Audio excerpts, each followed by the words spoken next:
start by saying Dan and I are old friends and colleagues. And while we both have spent the last couple of decades in different areas of tech and different industries, we've both more recently added new layers to our journeys in recent years. And so, Dan, why don't you just take a minute and introduce yourself instead of me telling them all about you?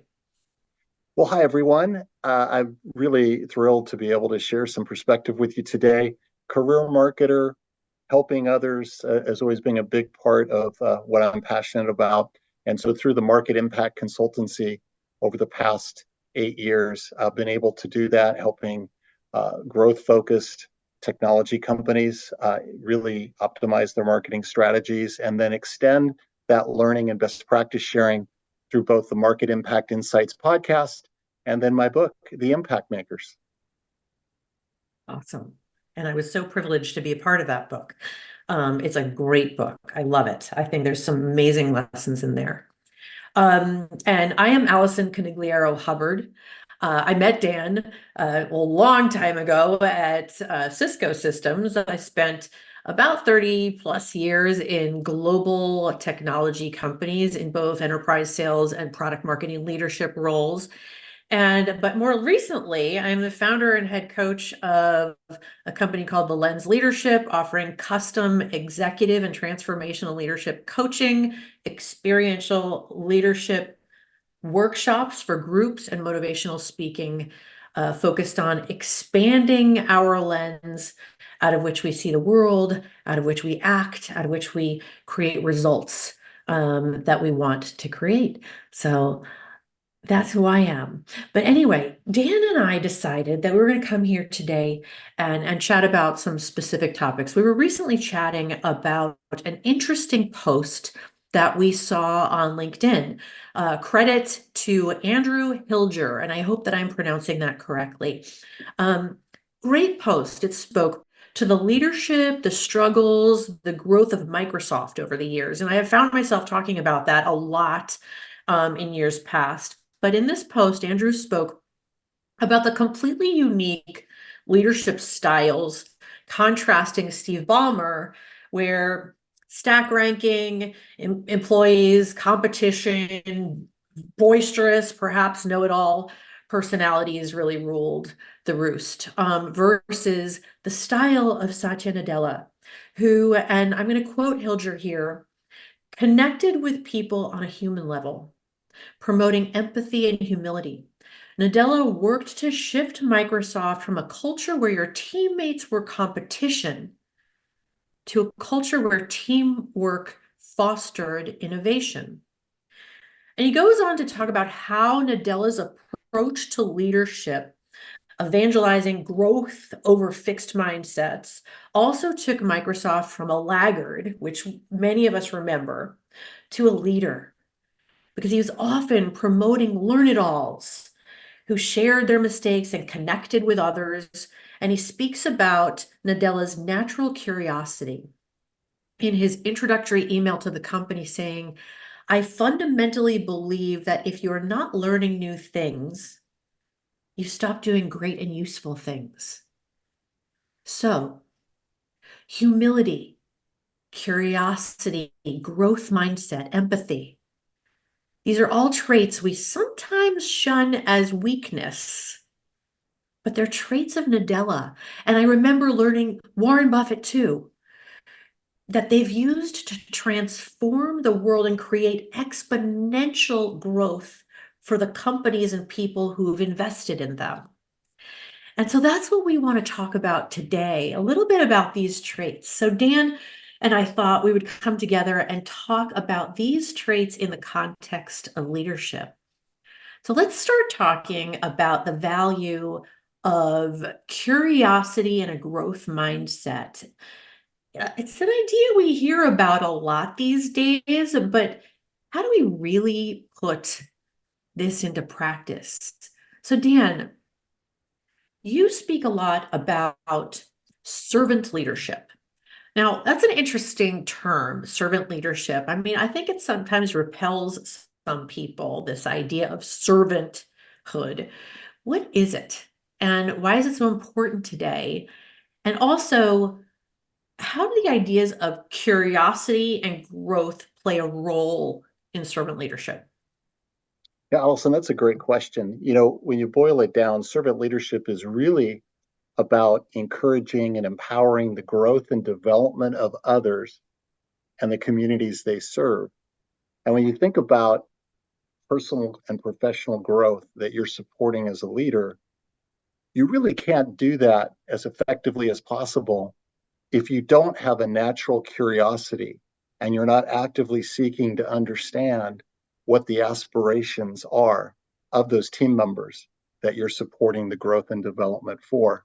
So, by definition, being a curious leader means that you're taking the time to Mm-hmm. listen and understand and better understand really what that pathway to full potential is for your team members. So it's at the heart and the core of servant leadership, which of course is the total opposite of other leadership philosophies that are more around command control, where you as a leader are making a pre assumption and taking a more directive type of approach. This flips the script and really takes on the leadership role, being more of a barrier removal and also a empowerer of the team to be able to reach their full potential using curiosity and growth at the heart of that.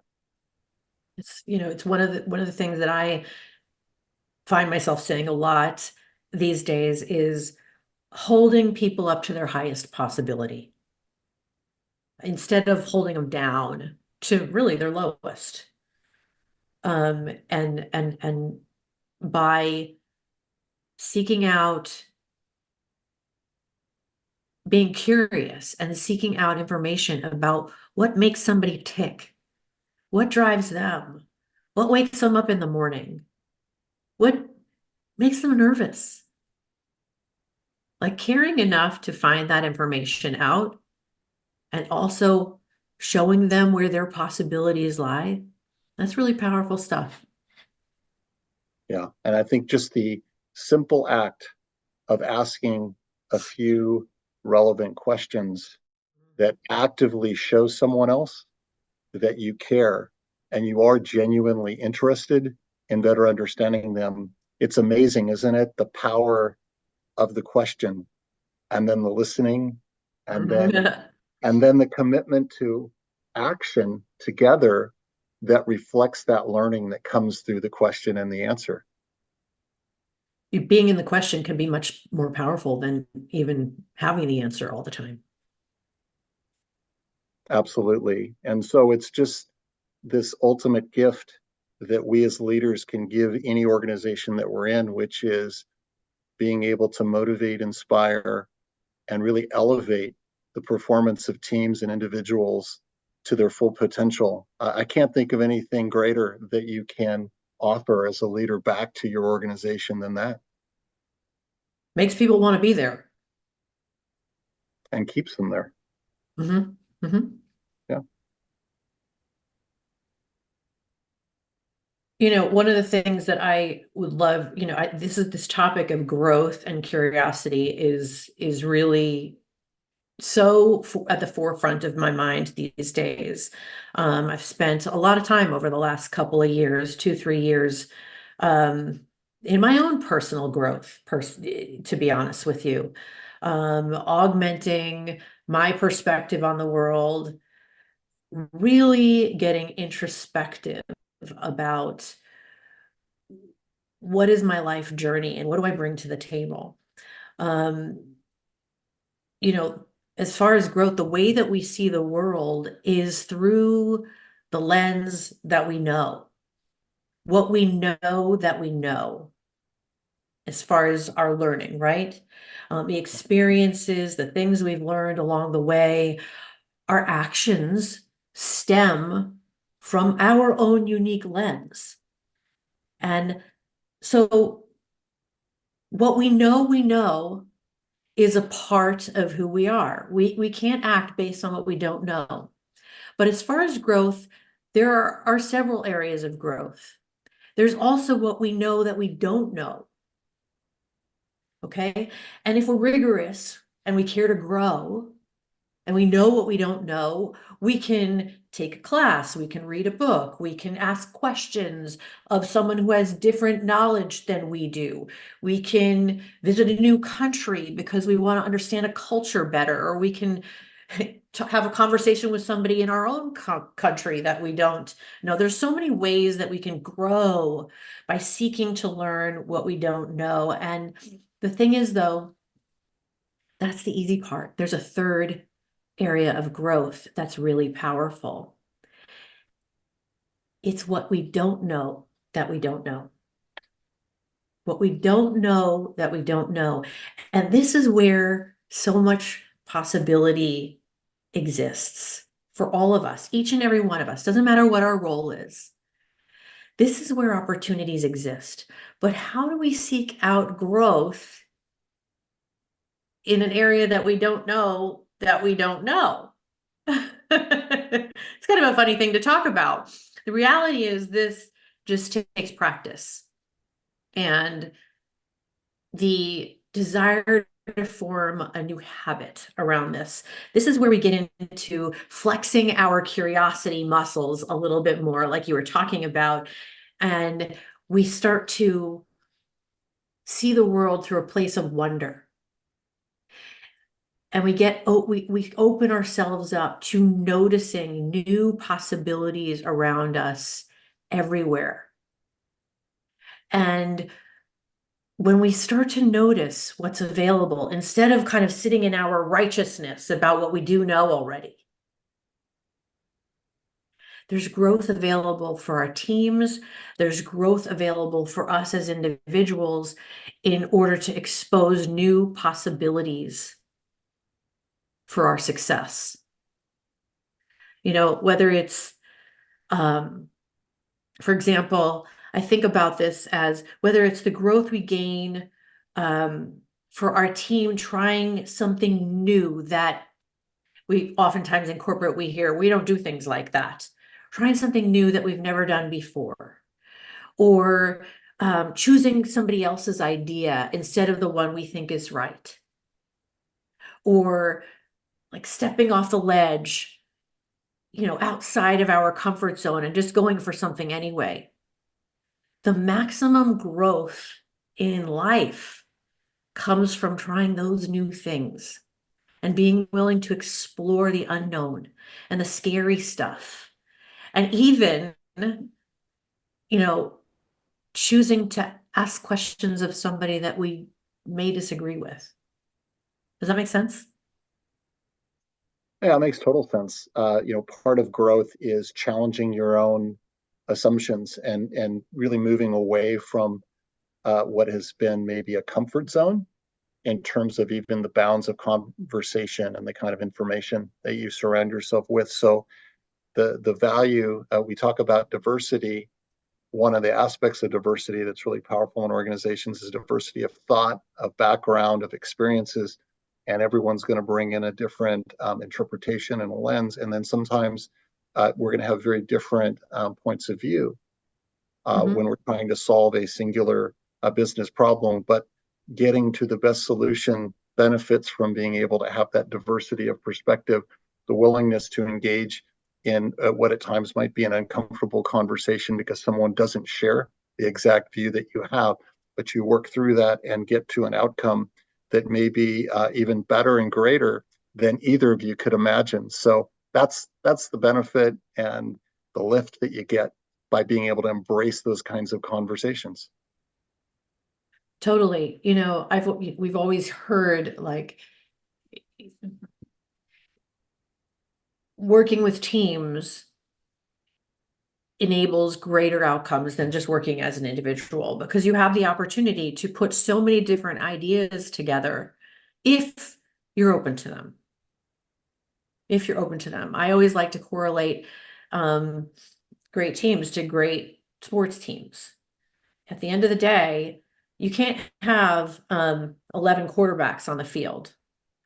And you have to have a running back, and you have to have an offensive line, and you have to have, you hope you have a great tight end. And you hope you have some great wide receivers out there, and you hope you have some great blockers out there who can set the pathway for the running back to get through. But you see, it's all of those roles and all of those specializations that come together as a unified force that enable us to get to the touchdown. That's right. And as a team with diverse experiences and diverse perspectives, stepping out of the comfort zone of just rinse and repeat and being willing to take the risk of evolving and trying something new and learning from that new experience. Just like I think what's going on in your background, Allison, it looks like you're doing some experimentation there in your office in terms of just the colors there, but taking on that new project and challenge that really, again, you're kind of venturing into uncharted waters, but you're going to be stronger and better for that. Well, it's funny that you should mention that. So, I have my personal list of goals for the year in front of me in my office, and they hit every single category of life because I really, these days, I really work with my clients and myself. It starts with me to seek, balance because I feel like I can be the strongest I can be in all areas of my life if I create some level of balance. Now, when I started this year, I have a category called physical environment. And for those who sit on Zoom calls with me a lot, they know that I've had the same background for a while. And I decided out of my comfort zone to completely change my physical environment. Now, some people are natural born decorators and, change their environments a lot. Not my comfort zone. So on my board, it literally says under physical environment, upgrade office. And so I am literally halfway. We ran out of paint the other day, halfway through painting my wall. So I've got a wall that is half what it's going to look like next week and half primer. But the I'm in anticipation, that transition. vision, yeah, that vision though is right there in front of you, and it's a Yeah. motivator. I love it. Yeah. Exactly. So what's the next topic on the list that we wanted to talk about from Satya Nadella? I think it's Empathy. Empathy yeah. is something, right? Then when we think about leadership and how does empathy come into play, right? In terms of making us more exceptional leaders. Yeah. Empathy is such an interesting word. And I know there's so many people that I respect out there that will say that they are so sick and tired of that word in the context of leadership. And I also have a number of clients who I have this conversation with. They have a strength that is empathy. And to be honest with you, years ago, in fact, I think it was when we were working together, I did Strengths Finder and found out that empathy was one of my strengths. And at first, I was repelled by that, as a lot of my clients are afraid to admit that empathy is a strength.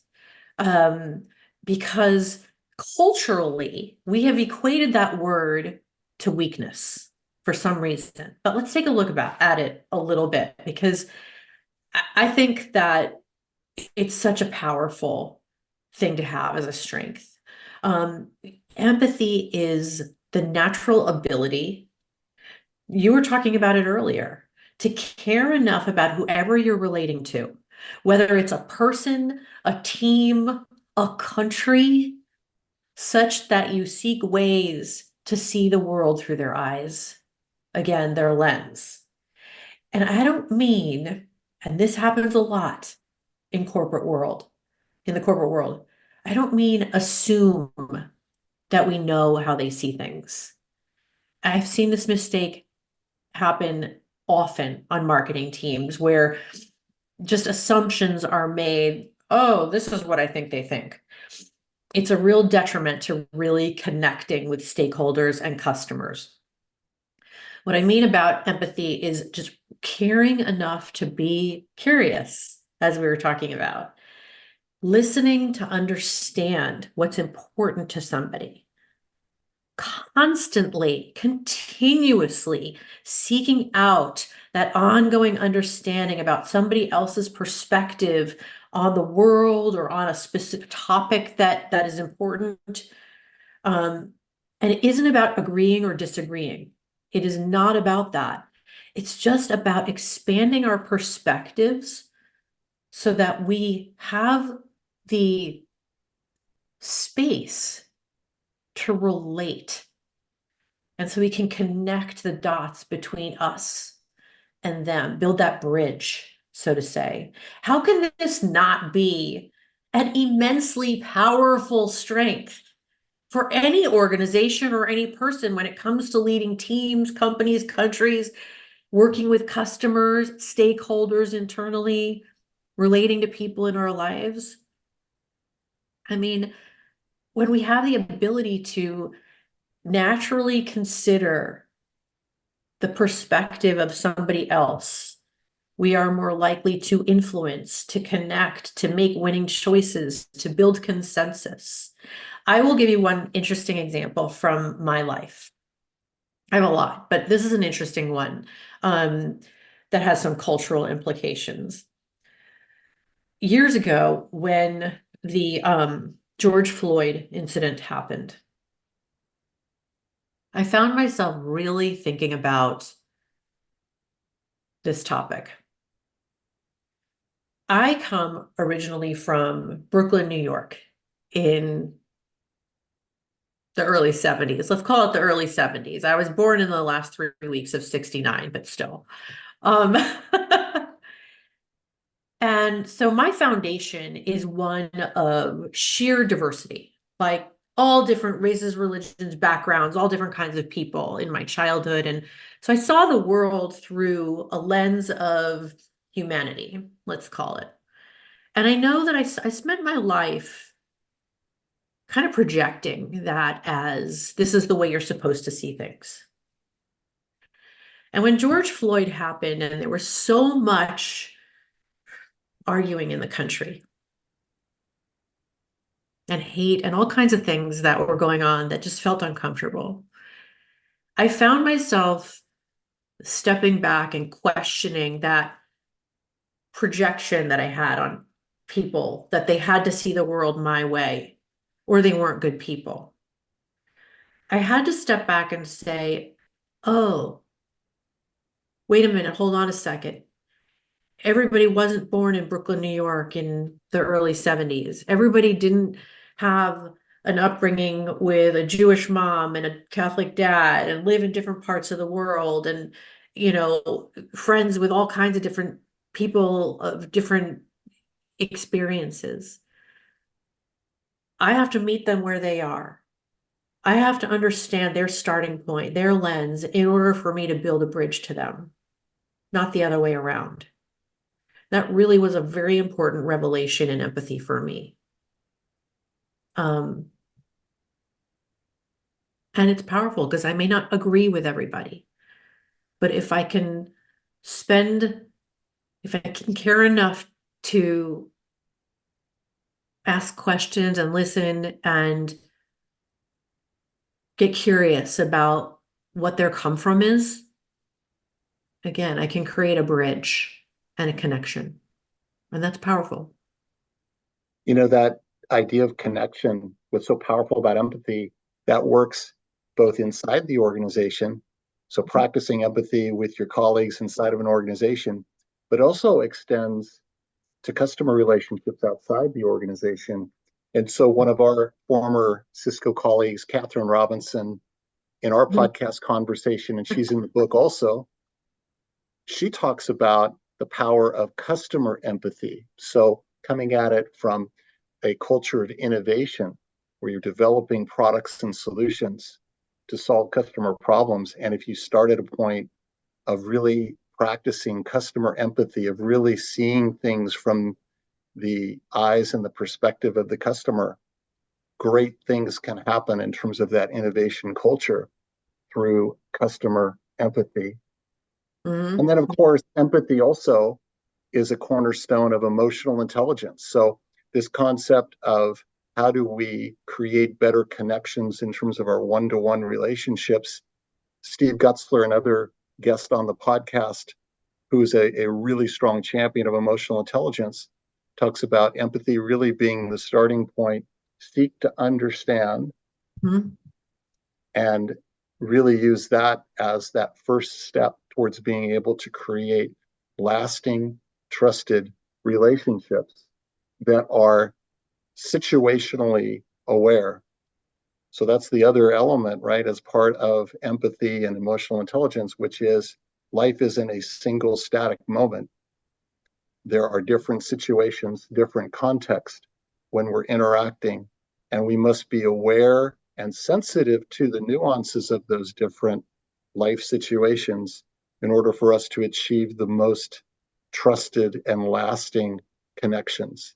So really amazing where empathy comes into play. It's throughout our entire spectrum of our lives.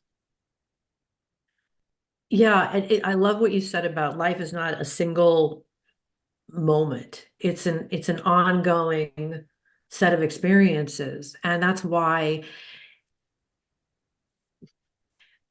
implementing empathy into leadership isn't a one-trick pony. It's not like, oh, I'm going to go sit down and ask some robotic questions and I've been empathetic.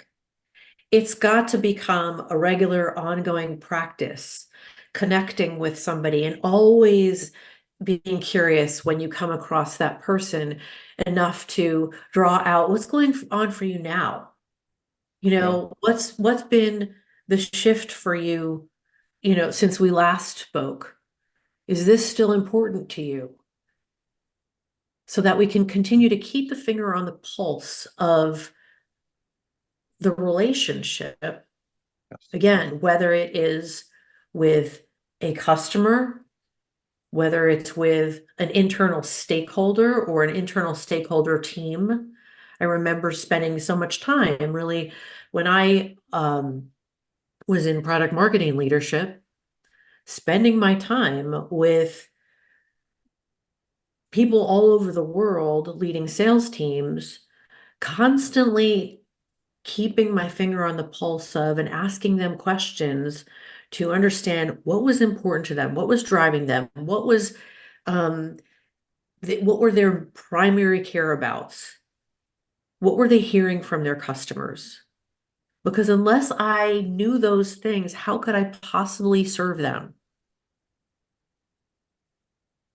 Yeah, it's really amazing too when you establish as part of that culture of innovation that expectation that being more customer empathetic is a really important part of the mission of being able to deliver the best product or service and customer experience.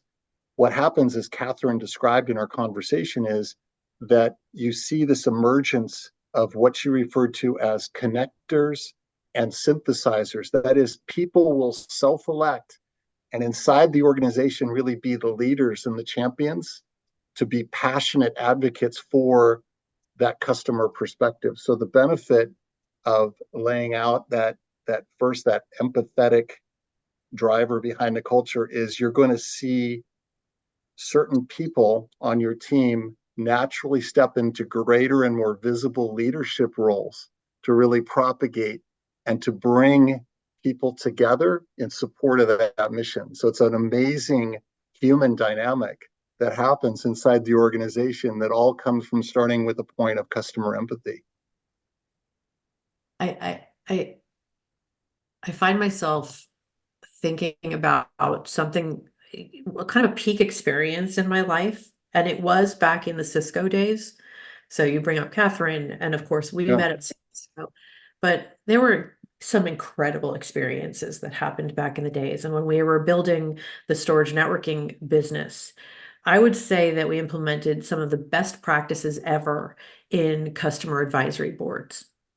And frankly, I am still friends with both so many people from back then, including customers that would come to those advisory boards.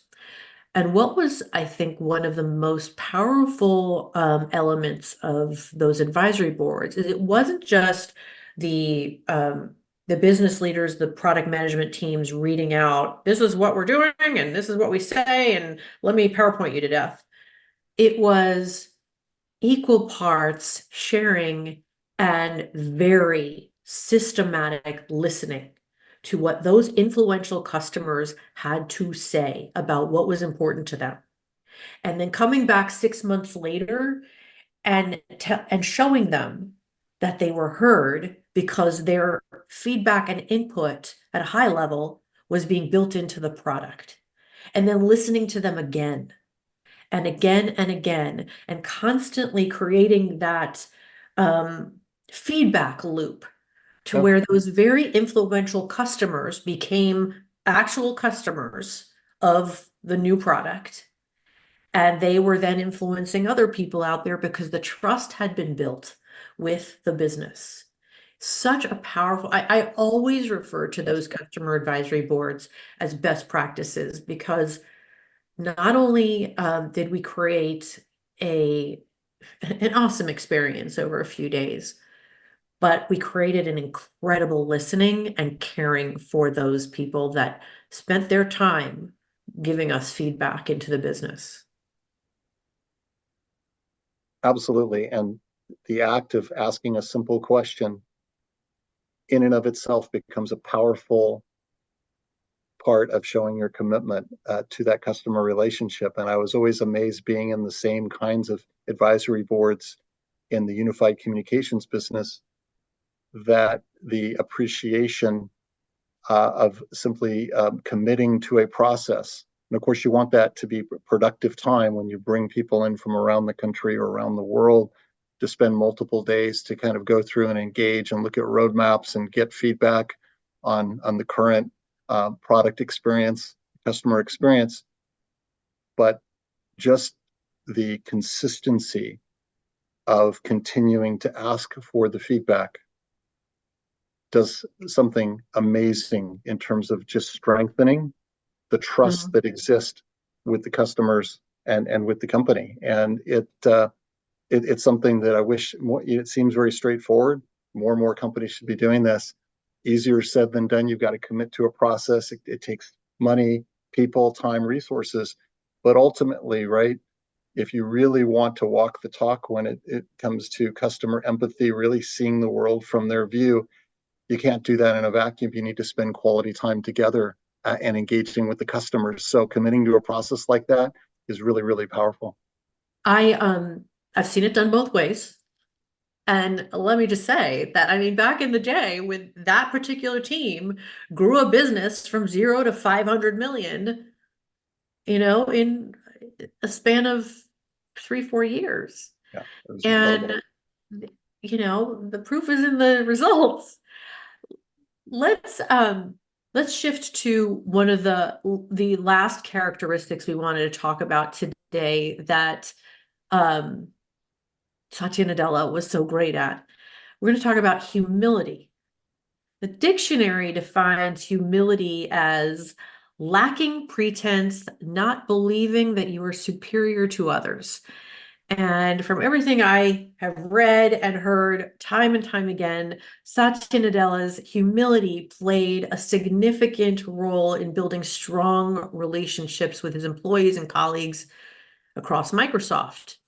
So, Dan, what are your thoughts on this idea in leadership, and how does humility play a role in being a great leader?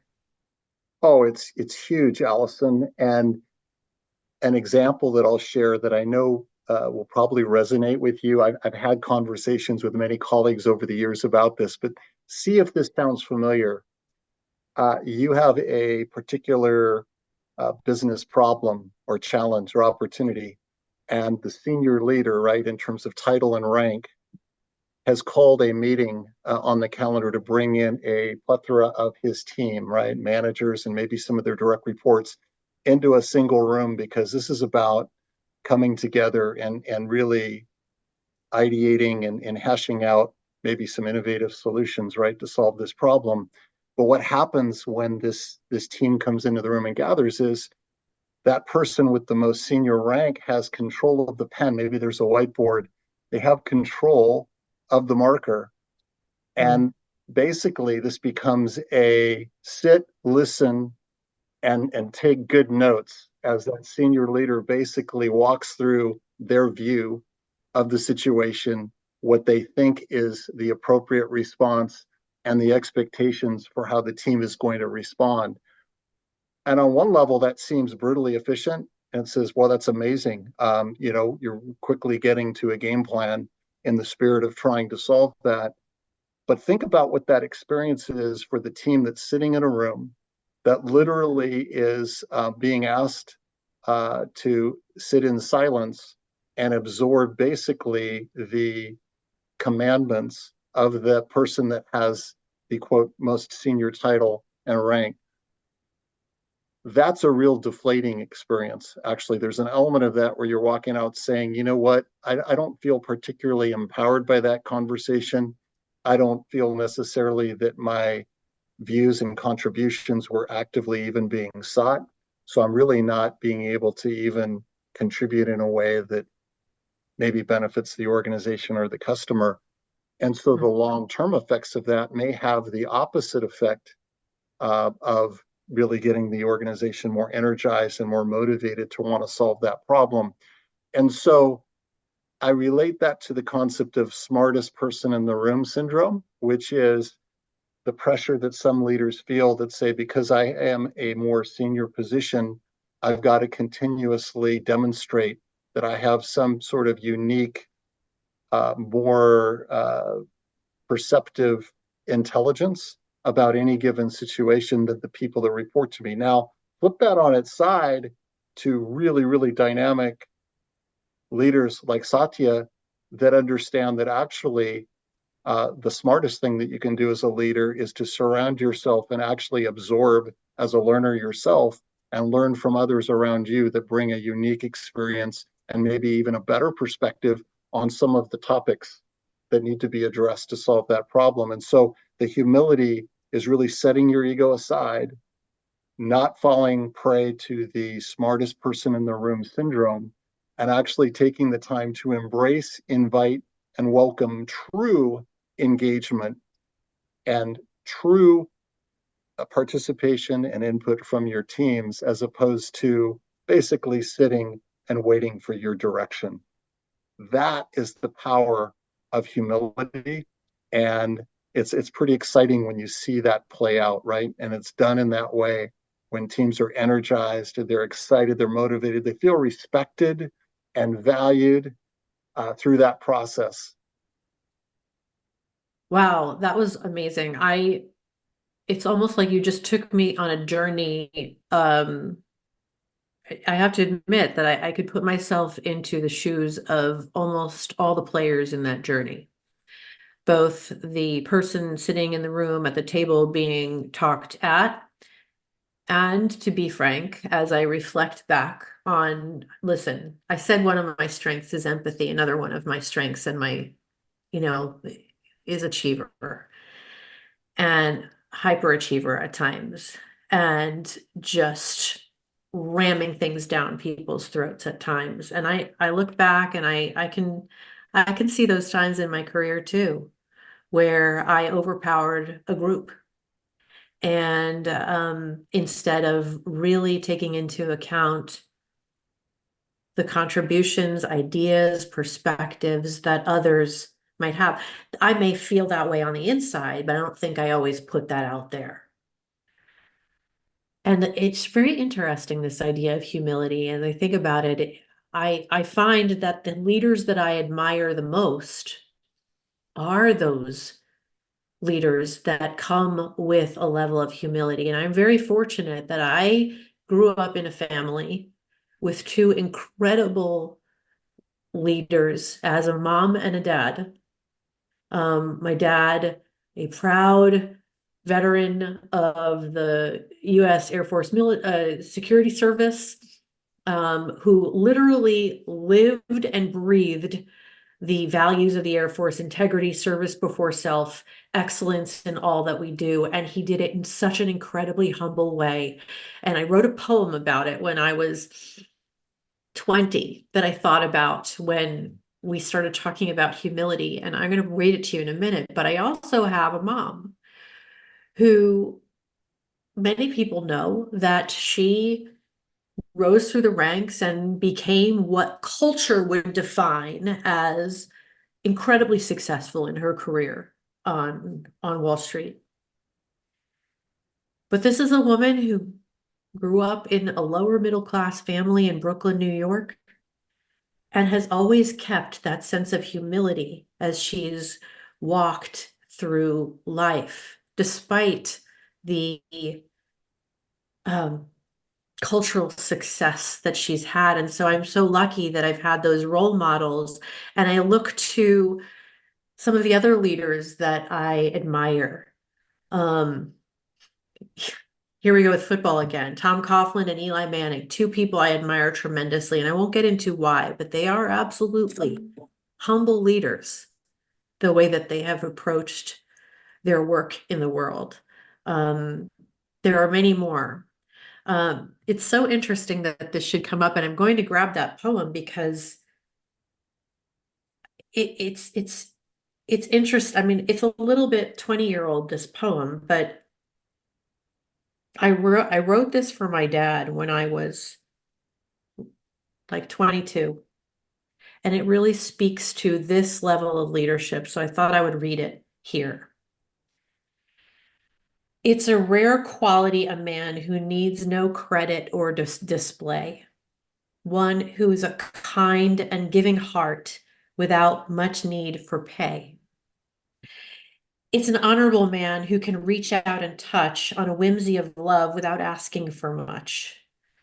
It is sometimes the silent man who does what he can to make the world a better place.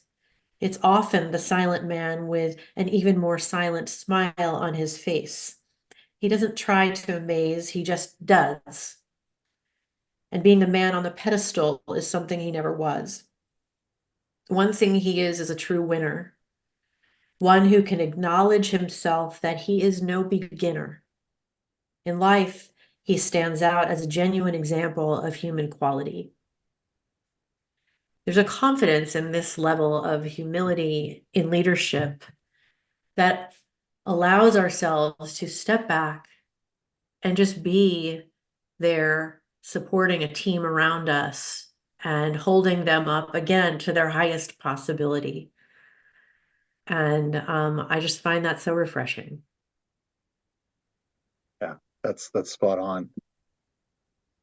Interesting conversation. Yeah. Interesting conversation. Dan, in your book, let me hold your book up actually so that everybody can see. In your book, The Impact Makers, you talk about the leadership triad, um, making a positive impact for you in your leadership journey. What is that? First of all, what is the leadership triad all about, and how does it foster the idea of humility in leadership? Yeah, the leadership triad is really a representation of a personal philosophy that I brought into my leadership as I've grown and developed throughout my career. And it's built on the idea that a strong, enduring pyramid has three equidistant sides, strong foundation. And so there's three principles that go into that leadership philosophy.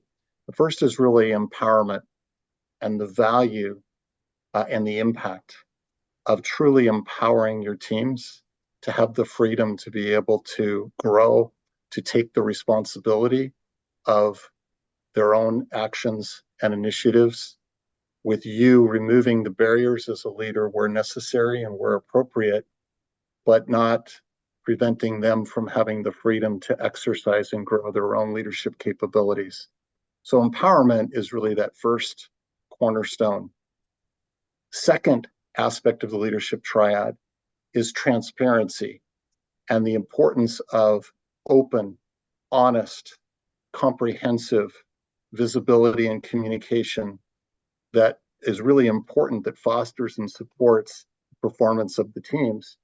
And that doesn't mean just being open and honest and sharing the good news.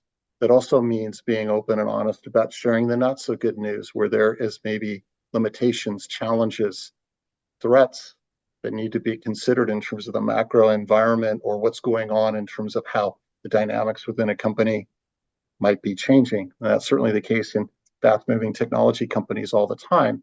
But the idea is to be open, show the trust of having that open dialogue and sharing not just the good news, the not so good news. That's transparency.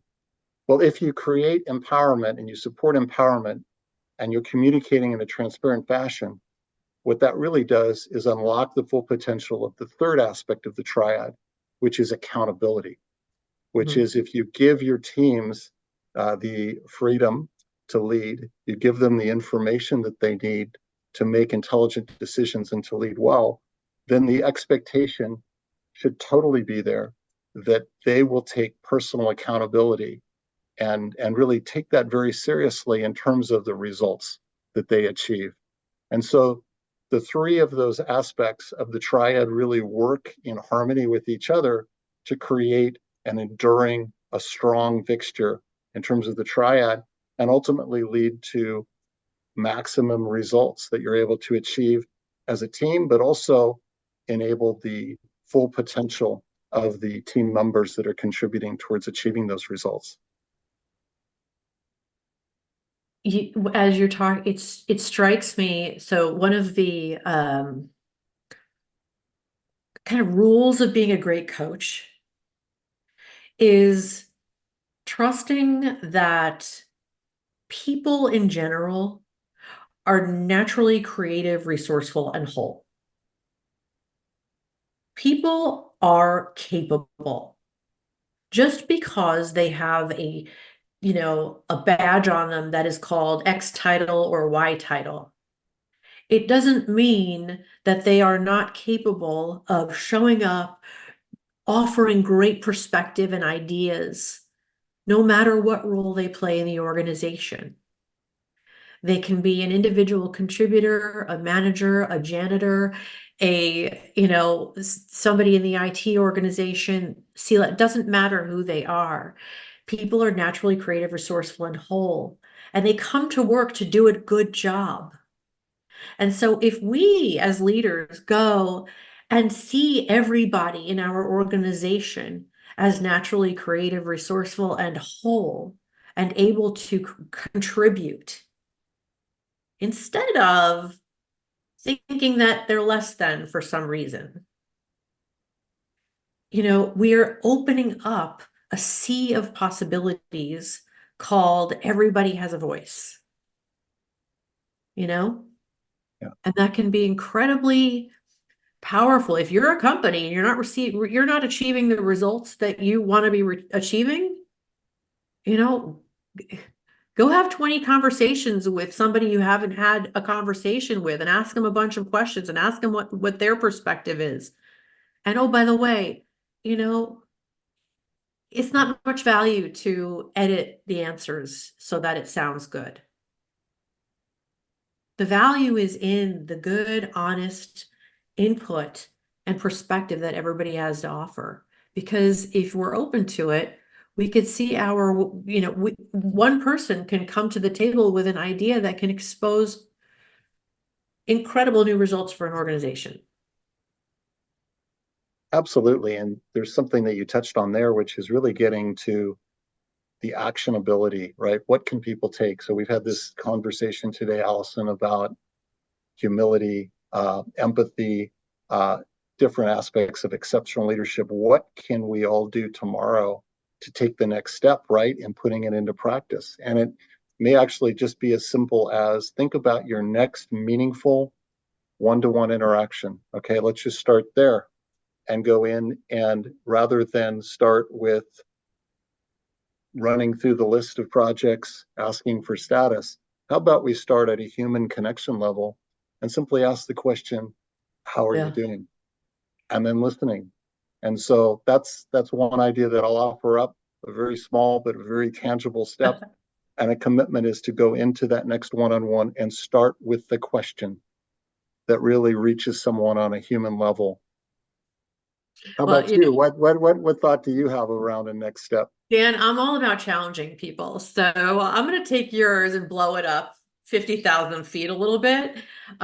So I got a challenge for everybody out there. And that challenge looks like this. And I'm going to pick a number out of the ether.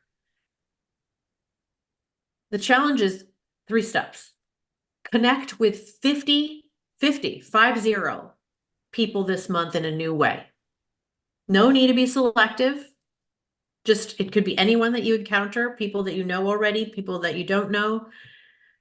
Second step, learn something new and interesting about each person in those 50 that you would not have known otherwise. Something new and interesting. Ask questions. Step 3, at the end of each week this month, write down 3 ways that you have grown by taking on this challenge. That's my challenge to you. And hey, you know what? If you want to come to me after you take that challenge and have a conversation about it, I'd love to hear how it went. I'd love to help you blow up those areas that you grew in into something that can be incredibly meaningful for you. That could be I fun. think you're going to be hearing from a lot of people. They're going to step up and they're going to take the challenge, and it's going to be fun to watch I'm the big on progress. challenges. Yeah, There's a yeah, few of those in my life. yeah. So people who are participating in some of my challenges are probably laughing right now. But no, I think that can be an incredibly powerful one. Anyway, wow, how much fun was this, Dan? It was awesome. And you know what? We're already into February of a new year, but much of the year ahead. And it's a year of opportunity, a year of a lot of change, continuous change, but a year of tremendous opportunity to really prioritize and bring the principles of exceptional leadership together. I appreciate our partnership and look forward to hearing from everyone who's putting this into practice on how we can help each other be better at what we do. Thanks again. Yeah, thanks for joining me today. It's been great. Bye, you All guys. right.